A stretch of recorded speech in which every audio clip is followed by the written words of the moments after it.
Bonjour François Bayrou. Bonjour. Emmanuel Macron ferme donc la porte à un gouvernement nouveau Front Populaire. Après ces consultations pour Matignon, le chef de l'État dit vouloir entamer d'autres consultations. Est-ce que ce matin, c'est le blocage complet? Non.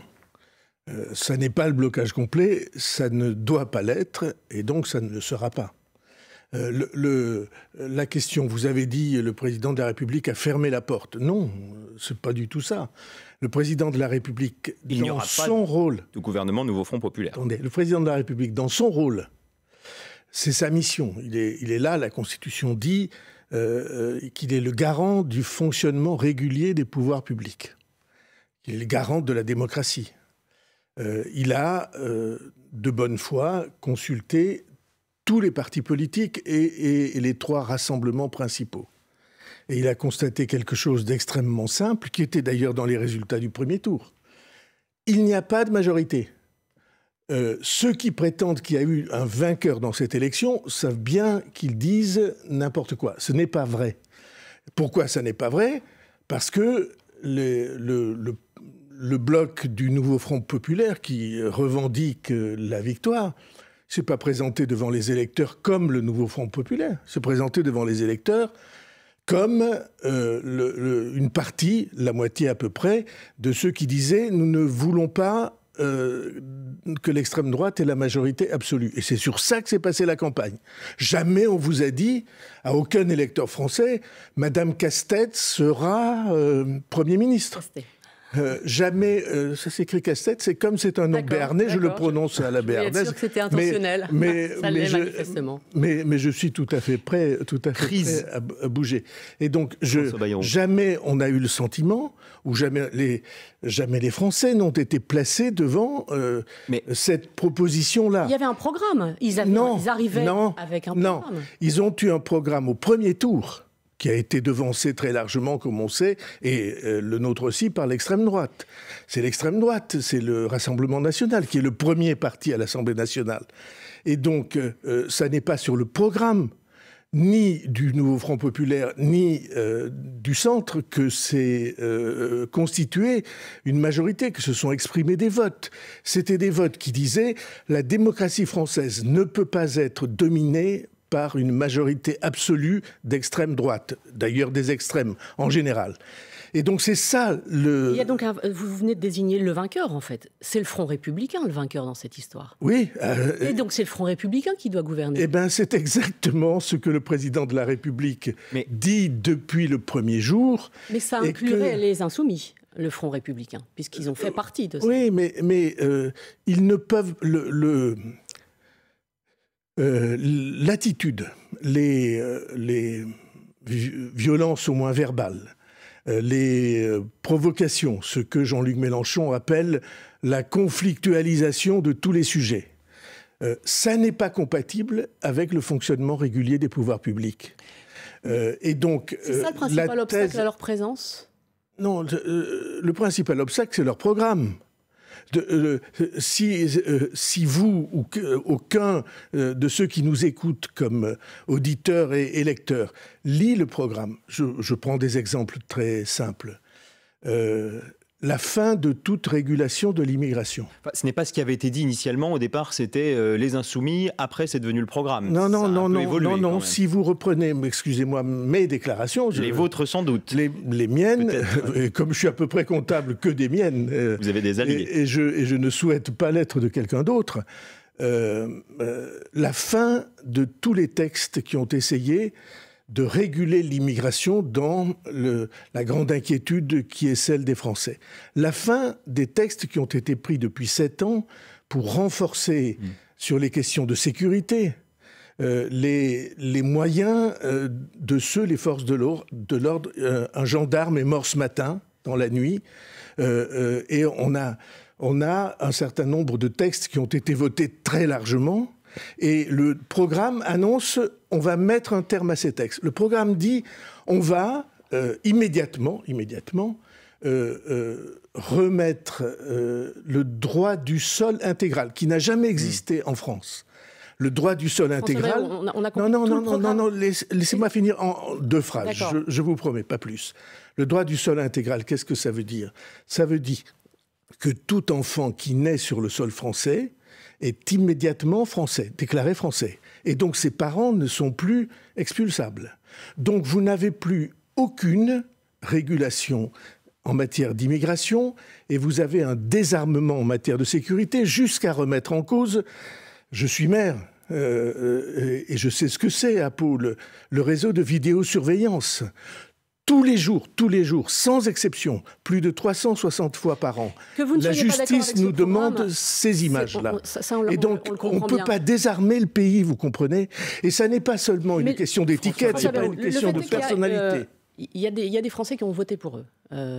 Non. Si, il y a des Français qui ont voté pour eux. Et il y a aussi d'ailleurs des deux côtés des élus de gauche qui ont été élus avec des électeurs de droite et inversement. Exactement. Tout ça exactement. Okay. La colère qui est la leur aujourd'hui d'être exclus de ce processus, y compris des processus de discussion. Pourquoi ne pas les inviter?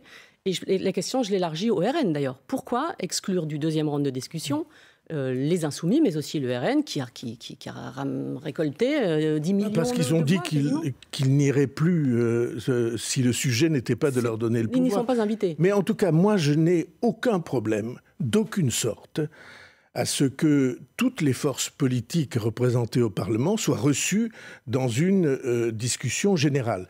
Mais si c'est seulement pour rappeler ou réclamer ou exiger ou mettre en demeure que les choix qui seront faits par le président de la République soient le choix de leurs candidats et de leur programme, je comprends qu'il y ait des limitations. Mais moi, de considérer qu'on peut parler avec tout le monde. François Bayrou, on va s'interrompre. Mais pas céder à tout le monde, c'est autre chose. On va s'interrompre quelques secondes. On reviendra bien évidemment juste après le fil info sur la colère de la gauche après l'annonce d'Emmanuel Macron qu'il n'y aurait donc pas de gouvernement Nouveau Front Populaire. Mais donc d'abord, le fil info 8h40, Elia Bergel. Et à la une, cette colère dont vous parlez, Adrien, on est en train de se faire voler cette élection, s'insurge sur France Info Marine Tondelier, la patronne d'Europe Écologie Les Verts. Emmanuel Macron écarte l'option d'un gouvernement de gauche au nom de la stabilité institutionnelle. Selon le chef de l'État, un tel exécutif serait immédiatement censuré à l'Assemblée nationale. De nouvelles consultations commencent aujourd'hui. Olivier Faure, le dirigeant du PS, annonce que ça sera sans lui. Il refuse, dit-il, d'être complice d'une parodie de démocratie. Les vaccins anti-Covid à ARN messager débouchent sur peu de complications cardiaques dans les 18 mois, d'après une étude française sur les vaccins Moderna et Pfizer-BioNTech. Ces troubles concernent seulement quelques centaines de personnes pour des dizaines de millions de doses injectées. Une large partie de l'Ukraine en état d'alerte ce matin. Des drones russes et des bombardiers sont en vol en direction du pays. D'après les autorités, hier déjà la Russie a massivement bombardé des sites énergétiques faisant 4 morts. Gaël Monfils se qualifie pour le second tour de l'US Open en tennis. Le Français de presque 38 ans gagne contre l'Argentin Diego Schwartzmann. Prochain adversaire, Casper Ruud, Norvégien, 8e mondial. France Info. Le 8-30 France Info, Bérangère Bonte, Adrien Beck. En compagnie ce matin de François Bayrou, président du MoDem et soutien de toujours d'Emmanuel Macron. Cette colère de la gauche dont on parlait à l'instant, il y a des appels à manifester. On reparle d'une procédure de destitution conformément à l'article 68 de cette Constitution.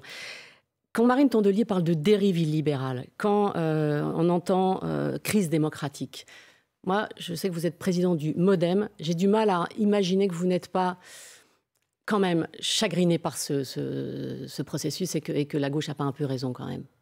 Non. Pardon si je vous contredis.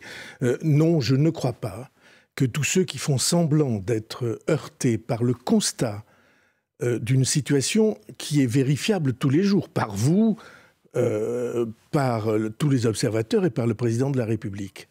On est devant un rassemblement de partis qui affirment avoir gagné l'élection alors que ça n'est pas le cas. Ils ont plus de députés. Ouais. Le fait est qu'ils ont plus de députés que les autres. Ça ne fait pas une majorité. Le fait est que à peu près le double de leur score représente des députés qui ne veulent pas d'eux. Et le président de la République a reçu tous les groupes parlementaires. Mais ce n'est pas son rôle constitutionnel, ça, François Bayrou. Absolument. La stabilité ne fait pas partie de l'article qui spécifie que le président nomme le Premier ministre. Je comprends qu'on puisse, pour tenir des controverses et dire ça, mais le président de la République, par la Constitution, il est chargé de deux choses. Le fonctionnement régulier des pouvoirs publics, et Dieu sait que la stabilité gouvernementale, c'est l'article 1er du fonctionnement régulier. C'est sur ça qu'on a fait la Ve République contre la 4e, où les gouvernements tombaient tous les mois. Premièrement. Et deuxièmement, il est chargé de nommer le Premier ministre et le gouvernement. Le Premier ministre, d'abord, parce que c'est lui qui va proposer une composition du gouvernement, et le gouvernement ensuite. Et donc, ce rôle-là, vous dites c'est pas son rôle, c'est éminemment son rôle. C'est d'abord son rôle. Et je plaide ça, comme vous savez, depuis des semaines, parce que je ne crois pas, et je n'ai jamais cru, qu'on arriverait à un accord des partis politiques. Mais quand Marine Tondelier dit dérive illibérale, elle exagère, c'est ça que vous dites ? Elle sait exactement, elle sait très bien, tout esprit de bonne foi sait que la situation qui est là, ça n'est que le constat de ce que nous avons sous les yeux. Et donc, je plaide depuis longtemps, depuis des semaines et le jour de l'élection, pour qu'on en revienne à l'esprit de la Ve République. Qu'est-ce que c'est l'esprit de la Ve République ? Et c'est le général de Gaulle qui a voulu ça. Il a dit « Les partis politiques sont incapables de s'entendre. Donc, on ne peut pas faire comme si le pouvoir exécutif, le gouvernement, dépendait du pouvoir législatif. La séparation des pouvoirs, tout le monde a appris ça à l'école. La séparation des pouvoirs, c'est il y a la justice, il y a un pouvoir législatif et il y a un pouvoir exécutif. Quelle est la source du pouvoir exécutif ? Dans la Constitution, dans les mots mêmes de la Constitution, c'est l'élection du président de la République au suffrage universel. C'est pour éviter que les querelles des partis politiques ou les manœuvres des partis politiques, c'est le mot exact que De Gaulle avait choisi, les manœuvres des partis politiques ou les querelles des partis politiques empêchent d'avoir un exécutif fort. Et donc, il n'y a qu'une chose à faire, à mes yeux, c'est le président de la République nomme une personnalité pour former le gouvernement. Cette personnalité propose une équipe. Et cette équipe, elle ne demande pas l'accord préalable des partis politiques, elle ne l'obtiendra jamais. La personnalité chargée de former le gouvernement, elle doit constituer une équipe de gens expérimentés, qui ait non seulement la compétence, mais la capacité à s'adresser à l'opinion publique et à comprendre le moment historique dans lequel nous sommes. En pratique, François Bayrou, comment fait-on avec des gens qui ne veulent plus négocier désormais, qui ne veulent plus échanger avec le président de la République ? Olivier Faure, Marine Tondelier disent ce matin, nous ne voulons plus, les négociations sont terminées. C'est une faute de méthode de négocier un gouvernement avec les partis politiques. Et permettez-moi de dire... Ça veut dire qu'Emmanuel Macron aurait dû prendre son risque, nommer... Je le crois, je l'ai écrit. Alors, simplement, de bonne foi, il a voulu... Il vous entend quand vous lui dites ça ? Le président de la République a cru, et je crois de bonne foi, que dans un moment comme celui-là, qui était très difficile, on pourrait inviter les responsables politiques à s'asseoir autour d'une table et à accepter un constat de la situation et de dégager ensemble des priorités pour le pays. Par exemple, il y a une priorité pour le pays très importante, c'est les finances publiques. C'est une priorité. On va vers la rentrée des classes. L'éducation, c'est moi qui vous le dis, est une priorité pour le pays. Les problèmes de la planète et l'évolution climatique, les questions d'environnement sont une priorité. Donc ce que vous nous dites, François Bayrou, c'est que le président, en quelque sorte, a fait un peu les choses à l'envers. Il aurait dû nommer et ensuite les partis échangent avec le Premier ministre. Tout le monde, pardon de dire que je ne m'inclus pas dans le tout le monde, tout le monde est entré dans cette méthode qui est en réalité la méthode des pays qui cherchent des coalitions avec un scrutin proportionnel, l'Allemagne, la Belgique, les Pays-Bas, l'Italie. On passe des semaines à négocier des accords. Ça n'est pas la Constitution française. La Constitution française, elle a, pour éviter le risque de la mainmise des partis, de leurs querelles et de leurs manœuvres sur la vie nationale, elle a dit on va prendre les choses différemment. On va proposer des équipes qui vont gouverner, et puis ensuite l'Assemblée nationale, dans ses groupes différents, prend ses responsabilités. Vous avez un nom qui cadre avec le profil que vous avez décrit il y a quelques minutes Non, j'y réfléchis comme tout le monde, comme vous. Non, c'est une espèce de mouton à 5 pattes, parce que exit Lucie Castet, à gauche personne ne veut de Xavier Bertrand, ni même de Bernard Cazeneuve. Je ne cherche pas des moutons à 5 pattes, comme vous dites. Je sais ce qu'il faut. Je sais quel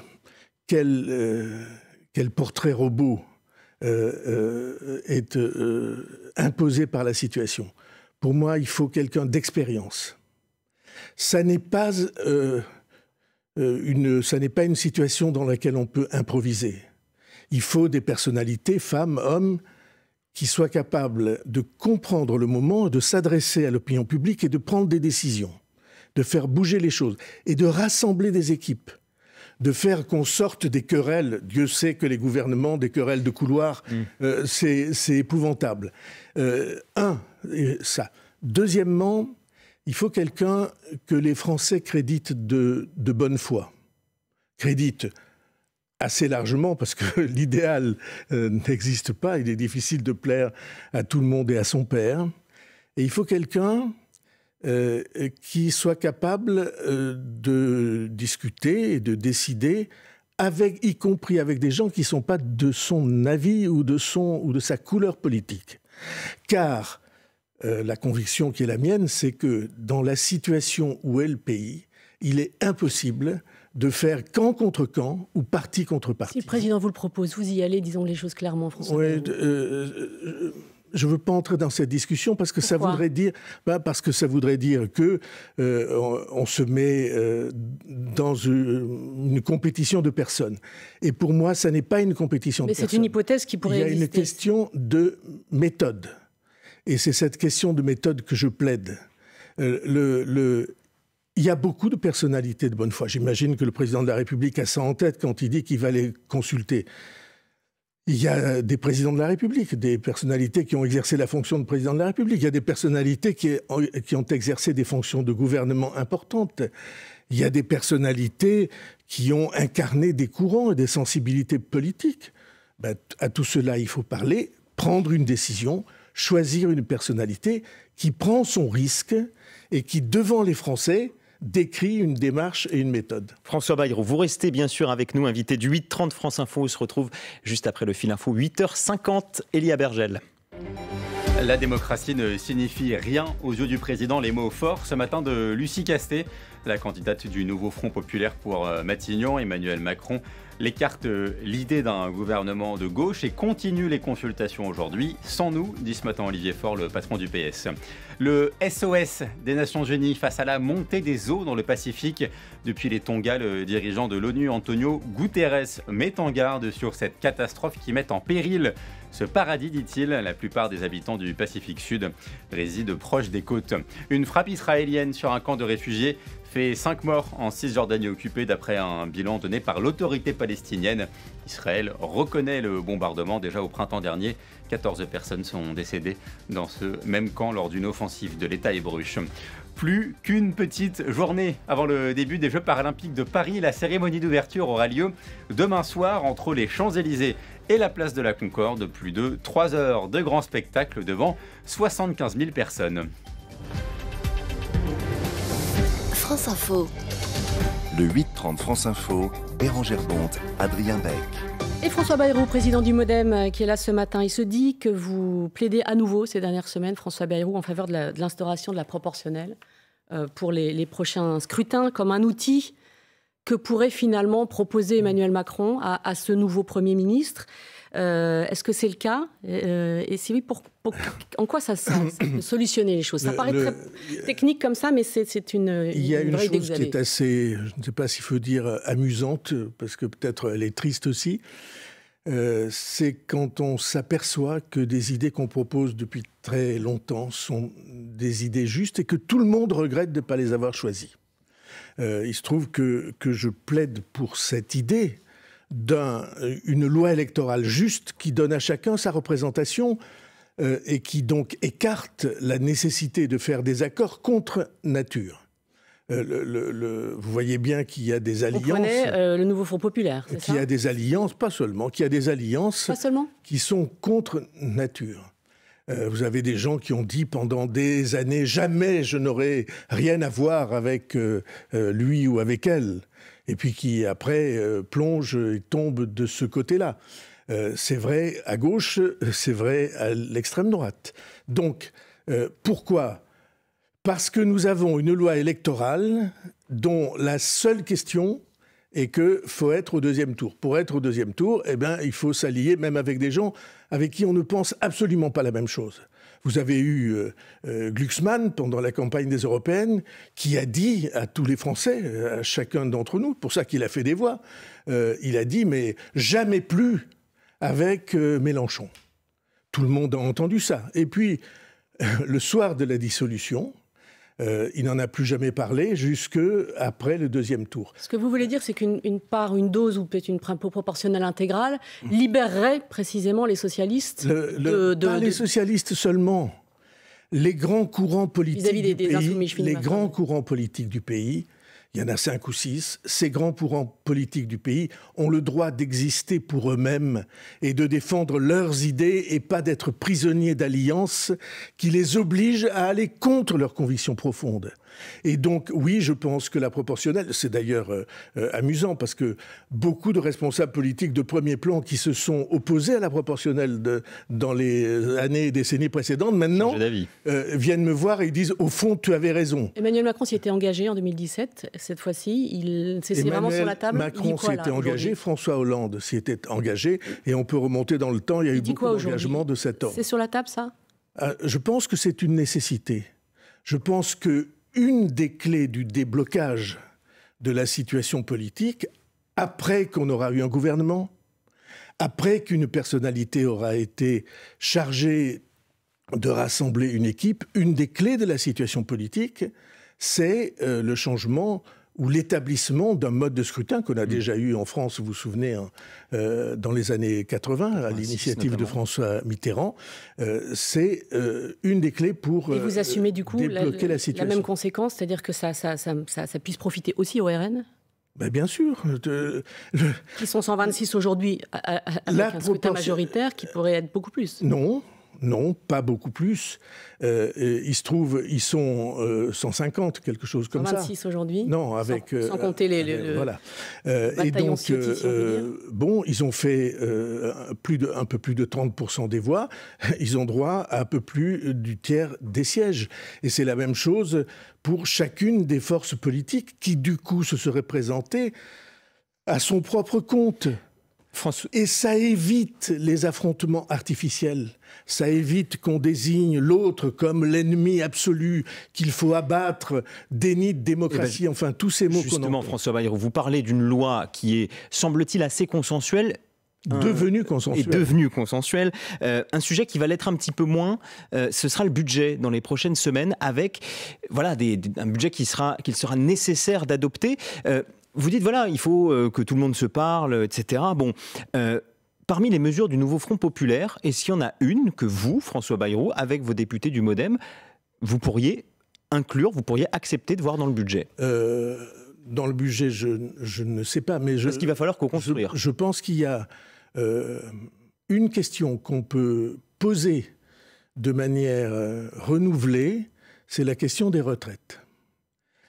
C'est-à-dire que je pense que la question des retraites a été mal posée ou insuffisamment posée. Je pense que les Français auraient dû être plus associés à la question des retraites parce que c'est leur vie et la vie de leurs enfants et petits-enfants. Mais la réforme est faite. Mon opinion est qu'elle est améliorable. Donc vous souhaitez l'abroger pour la changer ? J'essaie de ne pas utiliser des mots qui soient des mots qui créent des réalités choquantes. Donc, je pense qu'avec les partenaires sociaux, dont ça devrait être le travail, après tout, ils le font bien sur les retraites complémentaires, la GIRC et l'ARCO, c'est eux qui sont les patrons. Si on les sollicite, je pense qu'ils seront... C'est eux qui sont les patrons, pour y aller, hein. Et c'est équilibré. Ils ont réussi à équilibrer le financement des retraites complémentaires. Et plus largement, je pense que tout ce qu'on appelle la démocratie sociale, c'est-à-dire pas seulement le pouvoir politique, mais le pouvoir de ceux qui représentent la société, les salariés, les retraités, devrait avoir plus de place dans notre débat démocratique. Donc voilà une mesure. Mais il y en a beaucoup d'autres qui sont insupportables. On les détaillera une autre fois, François Bayrou, si vous le voulez bien. Merci d'avoir été avec nous, président du MoDem, invité du 8h30 France Info ce matin. Merci Bérangère Bonte.